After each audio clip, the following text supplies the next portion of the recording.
Hello everyone, स्वागत है एक बार फिर से आप सभी साथियों का शिक्षा संकल्प के इस ऑनलाइन यूट्यूब प्लेटफॉर्म पर। कैसे हैं आप सभी दोस्त? आशा करते हैं कि आप लोग बहुत ही अच्छे होंगे, स्वस्थ होंगे। आप सभी को पता है डेली सुबह 11:30 बजे सामान्य ज्ञान का स्पेशल टेस्ट होता है जो कि पेट परीक्षा के लिए महत्वपूर्ण है।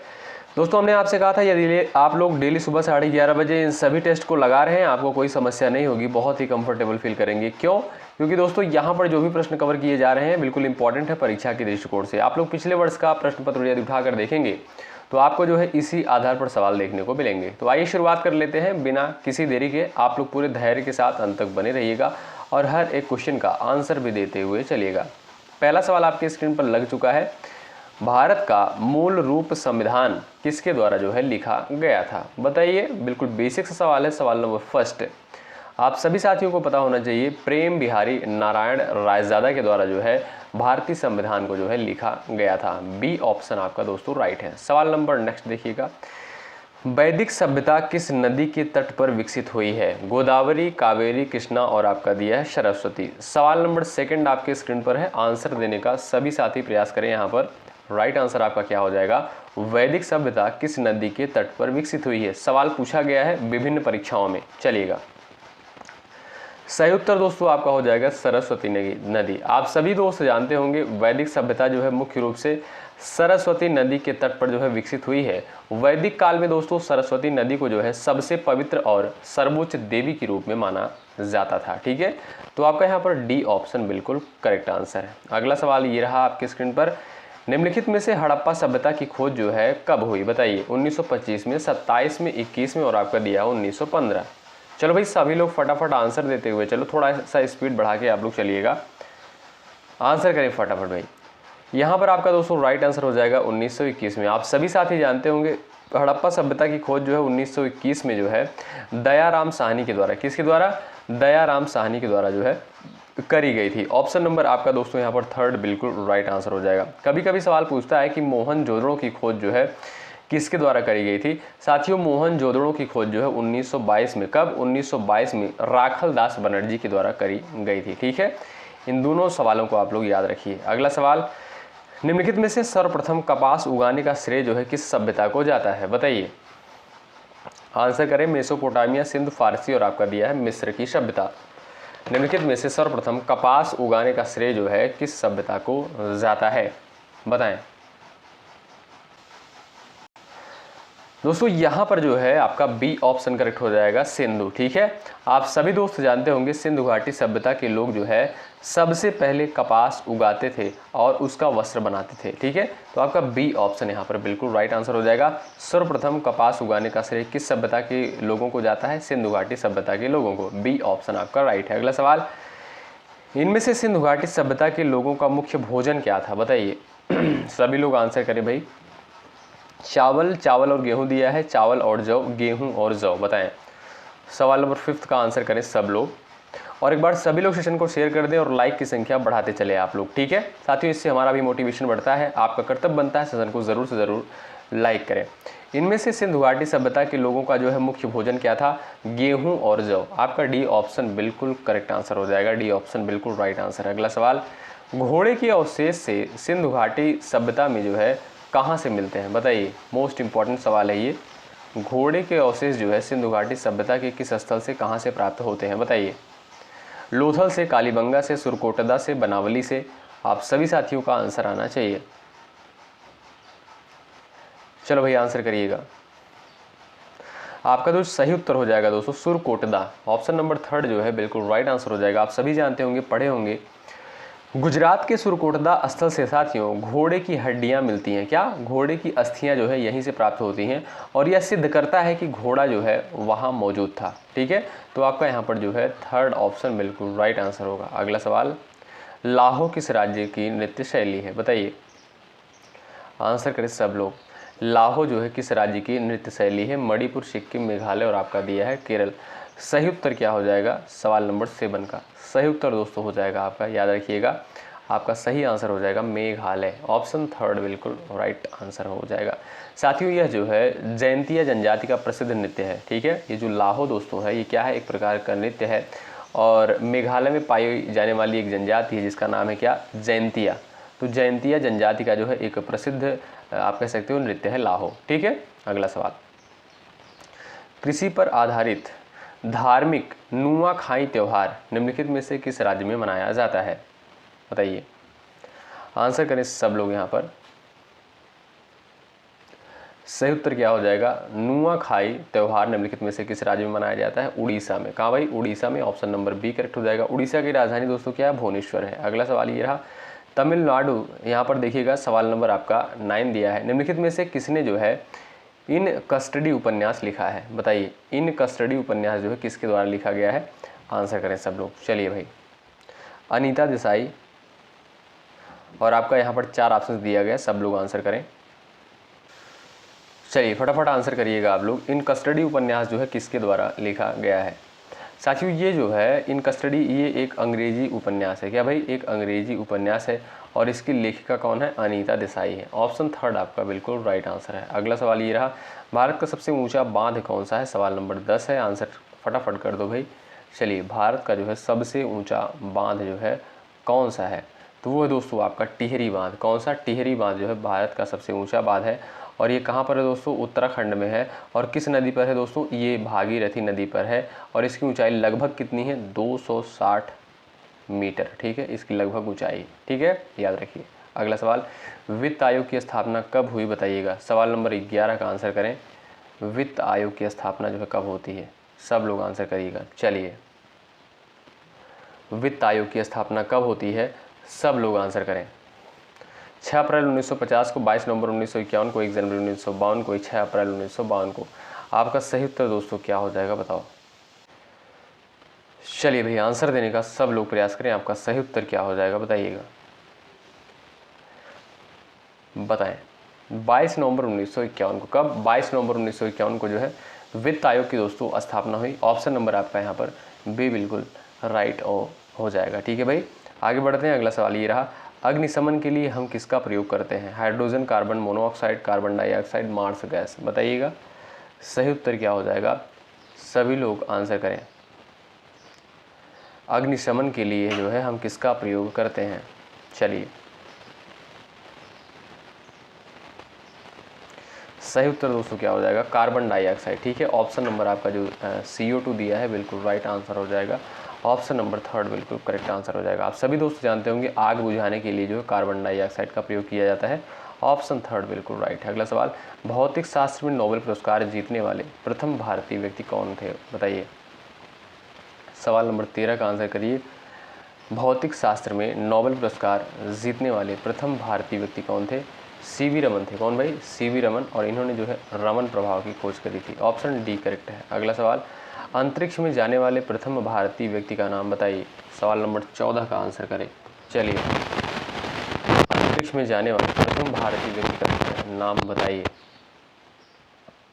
सभी लोग आंसर करें। राकेश शर्मा। कौन भाई? Rakesh Sharma. Option number B correct हो जाएगा। तो साथियों आपका यहाँ पर बी ऑप्शन बिल्कुल राइट होगा। अगला सवाल, निम्नलिखित में से कौन जो है प्रसिद्ध तबला वादक है? बताइए।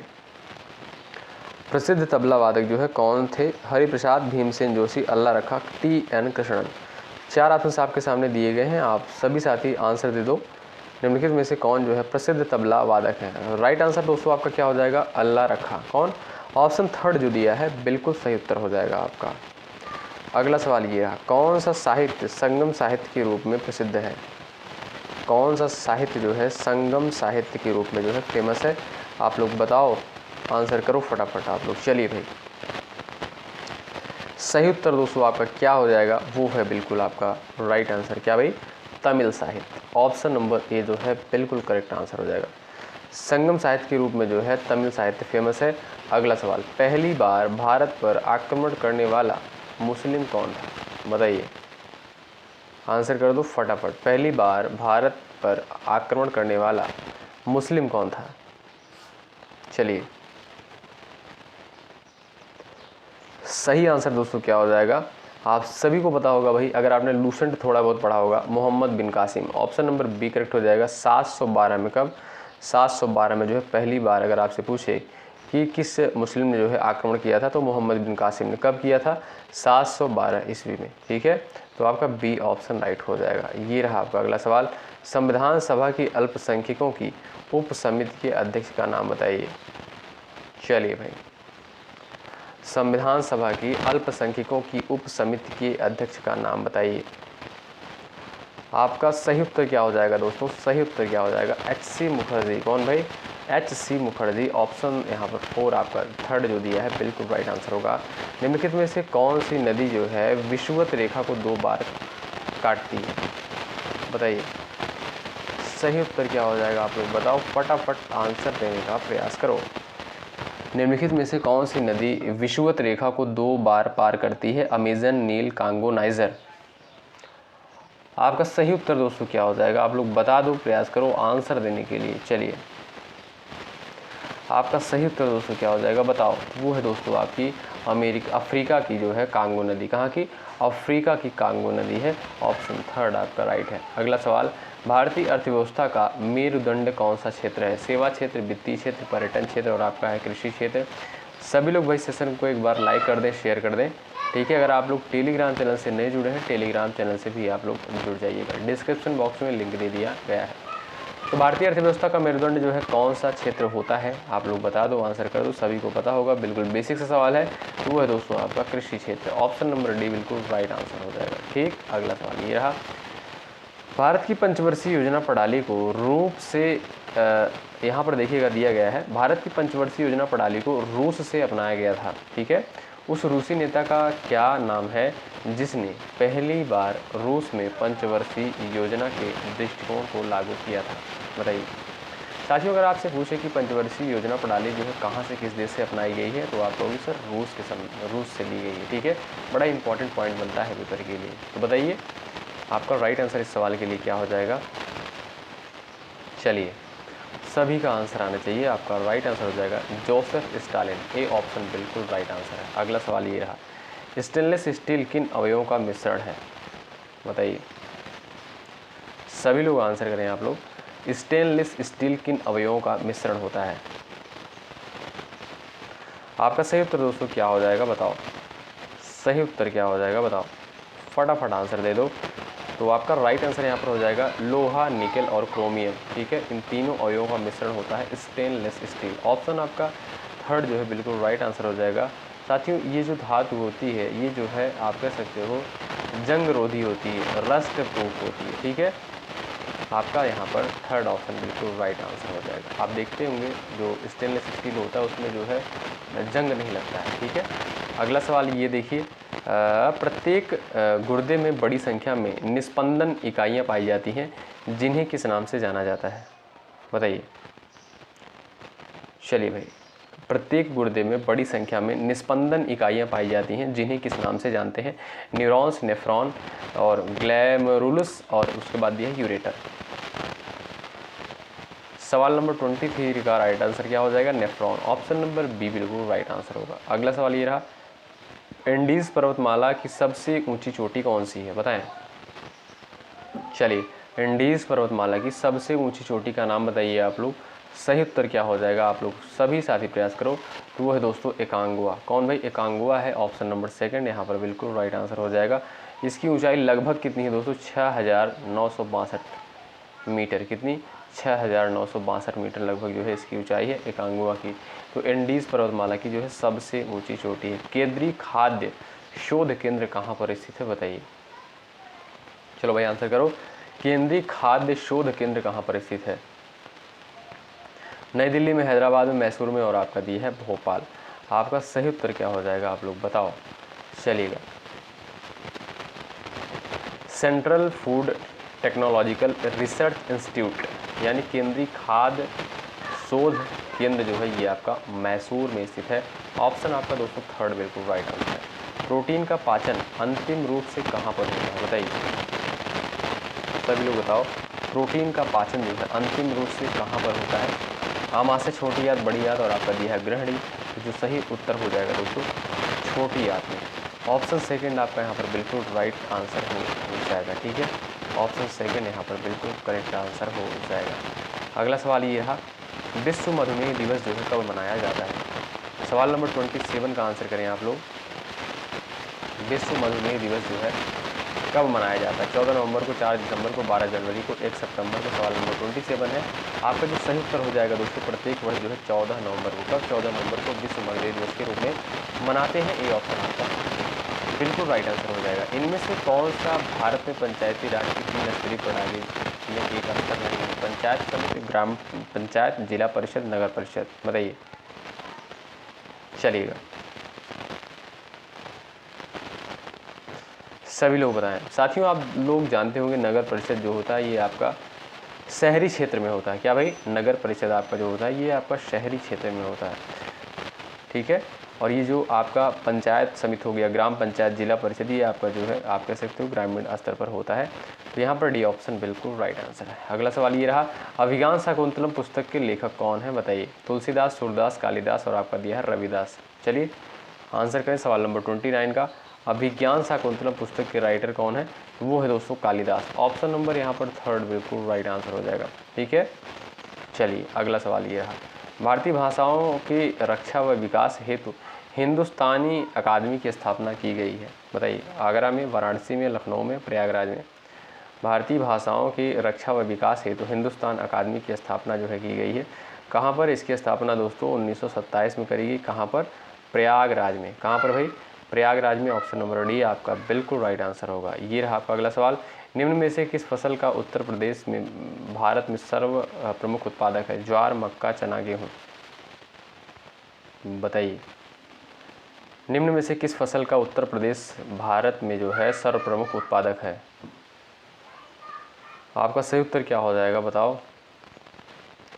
साथियों अगर देखा जाए तो गेहूं और गन्ना, ठीक है। गेहूं और गन्ना प्रमुख उत्पादक राज्य है उत्तर प्रदेश, ठीक है। तो यहाँ पर डी ऑप्शन जो दिया है बिल्कुल करेक्ट आंसर हो जाएगा। डी ऑप्शन बिल्कुल राइट आंसर हो जाएगा। चलिए अगला सवाल, अगर गन्ना ऑप्शन में होता गन्ना भी आप लोग लगा सकते थे। सवाल नंबर 32 यहाँ पर है, भारत में साइमन कमीशन निम्नलिखित में से किस वर्ष आया था? बताइए।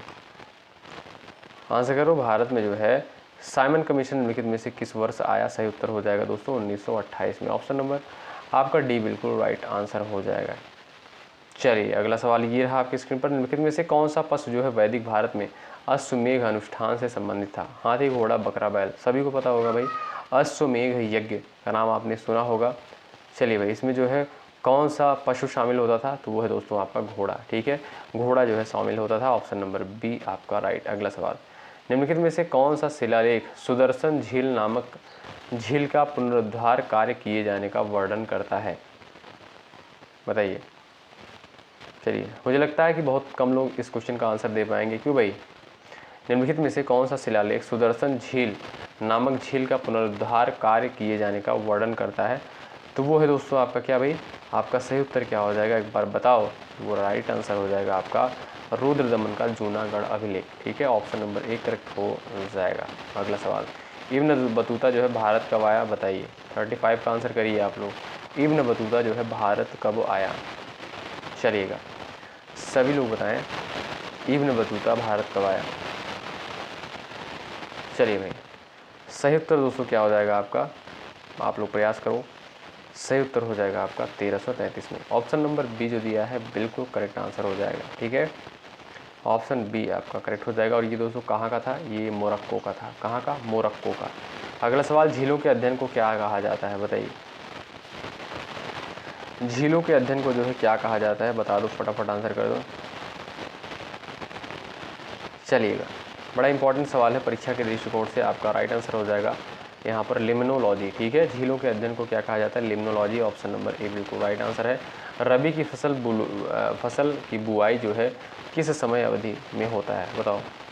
जो रबी की फसलें होती हैं इनकी बुआई कब की जाती है? अक्टूबर से नवंबर, ठीक है। अक्टूबर से नवंबर में जो है। और रबी की फसलें होती कौन कौन सी हैं? गेहूँ हो गया, चना हो गया, जौ हो गया, ठीक है दोस्तों।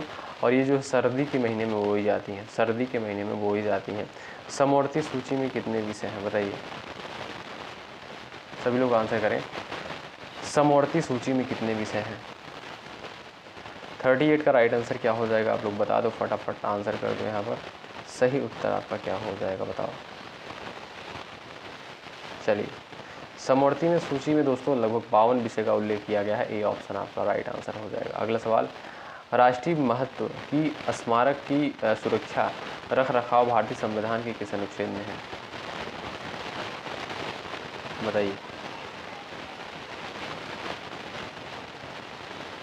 राष्ट्रीय महत्व के स्मारक की सुरक्षा रख रखाव भारतीय संविधान के किस अनुच्छेद में है? तो वो है आपका आर्टिकल 49। ठीक है, आर्टिकल 49 राष्ट्रीय महत्व के स्मारकों की सुरक्षा से संबंधित है।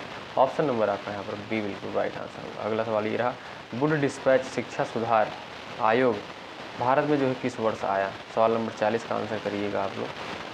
चलिए, वुड डिस्पैच शिक्षा सुधार आयोग भारत में जो है किस वर्ष आया? तो 1854 में। कब भाई? 1854 में। ऑप्शन नंबर डी बिल्कुल राइट आंसर हो जाएगा। इसे दोस्तों भारतीय शिक्षा का मैग्ना कार्टा भी कहा जाता है। क्या? इसे भारतीय शिक्षा का जो है मैग्ना कार्टा भी कहा जाता है। अगला सवाल ये रहा, वर्ली किस राज्य की लोक चित्रकला पेंटिंग है? बताइए, वर्ली जो है किस राज्य की चित्रकला पेंटिंग है? तो वो है दोस्तों महाराष्ट्र की। ठीक है, वर्ली कहाँ की चित्रकला है? ये पेंटिंग आपकी महाराष्ट्र की है। ऑप्शन नंबर ए करेक्ट है। नाबार्ड की स्थापना किस समिति की सिफारिश पर की गई? नाबार्ड की स्थापना जो है किस समिति की सिफारिश पर की गई थी? तो शिवरामन समिति। कौन सी? शिवरामन समिति। ऑप्शन नंबर एक बिल्कुल राइट आंसर हो जाएगा। और नाबार्ड की स्थापना दोस्तों 1982 में करी गई। नाबार्ड का मुख्यालय कहाँ पर स्थित है? आप लोग बताइएगा। अगला सवाल, सत्यमेव जयते शब्द जो है कहाँ से लिया गया है? बताइए, सत्यमेव जयते शब्द जो है कहाँ से लिया गया है? आपका सही उत्तर क्या हो जाएगा दोस्तों? मुंडक उपनिषद से। ऑप्शन नंबर यहाँ पर डी बिल्कुल राइट आंसर हो जाएगा। और दोस्तों ये जो है आपका सत्यमेव जयते जो है ये भारत का आदर्श वाक्य है। ठीक है, ये भी पॉइंट याद रखें। भारतीय दर्शन की प्रारंभिक शाखा कौन सी है? बताइए, भारतीय दर्शन की प्रारंभिक शाखा का नाम क्या है? आंसर कर दो फटाफट, वही आंसर कर दो और सेशन को एक बार शेयर कर दो आप लोग, और लाइक की संख्या बढ़ाते हुए चलो। आपके लिए मेहनत किया जा रहा है, आपका कर्तव्य बनता है, सेशन को जरूर से जरूर लाइक करें। और यहाँ पर आपसे कोई चार्ज कुछ भी नहीं लिया जा रहा है। ठीक है, लाइक तो कर ही सकते हैं। अगर चीज़ें आपको बेहतर लग रही हैं, नहीं लग रही तो डिसलाइक भी कर सकते हैं, कमेंट कर सकते हैं। ठीक है, भारतीय दर्शन की प्रारंभिक शाखा कौन सी है? बताएं, भारतीय दर्शन की प्रारंभिक शाखा का नाम दोस्तों क्या है? आपका सही उत्तर क्या हो जाएगा? बताओ। तो वो है दोस्तों आपके सांख्य दर्शन। ए ऑप्शन राइट है। अगला सवाल ये रहा, सांची का स्तूप किस शासक ने बनवाया था? सांची का स्तूप जो है किसके द्वारा बनवाया गया? तो दोस्तों अशोक के द्वारा जो है सांची का स्तूप बनवाया गया था। बी ऑप्शन आपका राइट है। ठीक है, तो साथियों यहाँ पर जो है लगभग 45 सवालों को कवर किया गया। ये क्लास आपको कैसी लगी ज़रूर बताएं। तो एक बार सेशन को लाइक कर दें, शेयर कर दें अपने सभी साथियों के पास। मिलते हैं दोस्तों नेक्स्ट क्लास में। मेहनत के साथ आप लोग तैयारी में जो है लगे रहें। चलिए, शुक्रिया। जय हिंद, जय भारत।